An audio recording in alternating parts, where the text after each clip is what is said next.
আশ্বিনের শারদ প্রাতে বেজে উঠেছে আলোকমঞ্জিত।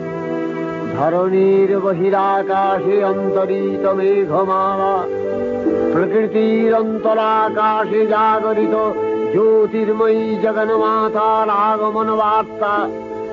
আনন্দময়ী মহামায়ার পদধ্বনি অসীম ছন্দে বেজে উঠে রূপলোক ও রসলোকে আনে নবভাব মাধুরীর সঞ্জীবন। তাই আনন্দিতা শ্যামলী মাতৃকার চিন্ময়ীকে মৃন্ময়ীতে আবাহন।